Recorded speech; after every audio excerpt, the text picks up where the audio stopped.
Hello students, welcome back to our YouTube channel. आज हम इस वीडियो में डिस्कस करेंगे एक सूक्ष्म पाठ योजना के बारे में। देखिए, जो बीएड थर्ड सेमेस्टर के स्टूडेंट हैं उनके पेपर में एक कौशल, जो आपका अभी एक माइक्रो लेसन प्लान रहता है, टीचिंग का स्किल रहती है, वो जरूर पूछा जाता है।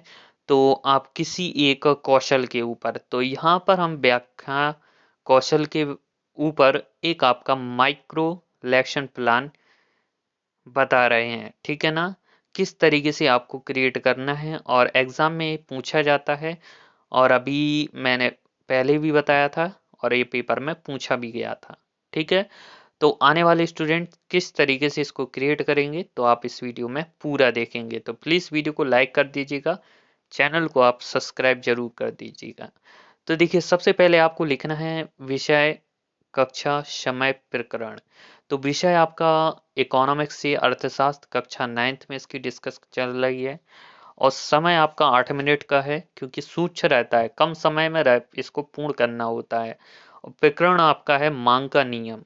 तो शिक्षक जब कक्षा में बच्चों को देखो, ज्यादा छोटे बच्चे तो रहते नहीं, इसमें समझदार से समझदार रहते हैं। शिक्षक गर्मी के दिनों में पूछता है, अचानक दूध के दाम क्यों बढ़ जाते हैं? तो उत्तर दे देते हैं कि दूध का उपयोग बढ़ जाता है, जैसे लस्सी बनाना, आइसक्रीम बनाना आदि। फिर शिक्षक प्रश्न करता है, ठीक है, इसे हम दूसरे शब्दों में कहेंगे कि दूध की मांग बढ़ जाती है, आवश्यकता अनुसार ये चीज बाजार में ज्यादा आती है, ठीक है। फिर शिक्षक कहता है कि जब बाजार में जरूरत से ज्यादा चीज आए तो क्या होता है? ऑब्वियसली ये छात्र उत्तर देंगे कि उस चीज की कीमत सस्ती हो जाएगी। जैसे क्या होता है, जब बाजार में चीज जरूर से एक ठेले पर जैसे अभी सीजन अमरूद के चल रहा है, तो एक ठेले पर वही रखे रहेंगे, दूसरे ठेले पर, तो लाइन से अगर उसी के ठेले लग जाए, ठीक है ना, जरूरत से ज्यादा चीजें आए, तो क्या होगा, उसकी कीमत क्या होगी, सस्ती हो जाएगी, ठीक है ना। कहते हैं ना कि जब जरूरत से ज्यादा किसी के लिए अवेलेबल हो जाओ तो अपनी कीमत सस्ती हो जाती है। तो वही चीज मांग है एक। तो शिक्षक कहता है, फिर जब बाजार में चीज कम आएगी तो क्या होगा? तो छात्र कहेंगे कुछ चीज की कीमत बढ़ जाएगी, ठीक है ना। जब कम चीज दिखेगी तो क्या रहेगा, उसकी कीमत बढ़ेगी। इस प्रकार शिक्षक बोलता है कि इस प्रकार एक नियम बना जिसे मांग और पूर्ति का सिद्धांत कहते हैं। किसी वस्तु की मांग बढ़ती है तो वस्तु महंगी होती है, और मांग घटती है तो वस्तु सस्ती होती है।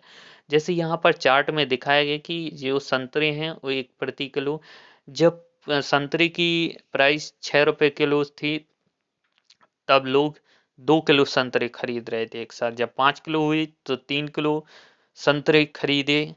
तो अब जब 4 रुपए किलो हुई तो 5, तो इस तरीके से जब उसकी महंगाई ज्यादा थी तो कम लोग उस चीज को खरीद रहे थे।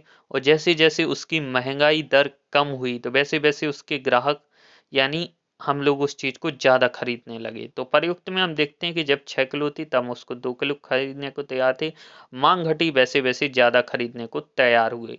तो ये चार्ट आपका दिखाया गया है कि मूल्य प्रति किलोग्राम में नारंगियों की मांग, मांग का नियम चित्र की सहायता से देखते हैं, समझाया जा सकता है कि मांग कम है तो कीमत ज्यादा है, और कीमत कम है तो इसकी मांग ज्यादा है, ठीक है ना। तो ये था आपका माइक्रो लेसन प्लान। इस तरीके से आपको पेपर में क्रिएट करना है, एक लॉन्ग आंसर के रूप में ये आपका पूछा ही जाता है। तो चलिए वीडियो को अब एंड करते हैं यहाँ पर। तो चैनल को सब्सक्राइब कर दीजिएगा और अपने इस फ्रेंड्स के साथ जरूर शेयर कीजिएगा। धन्यवाद। फिर मिलते किसी नए टॉपिक में, नए वीडियो के साथ।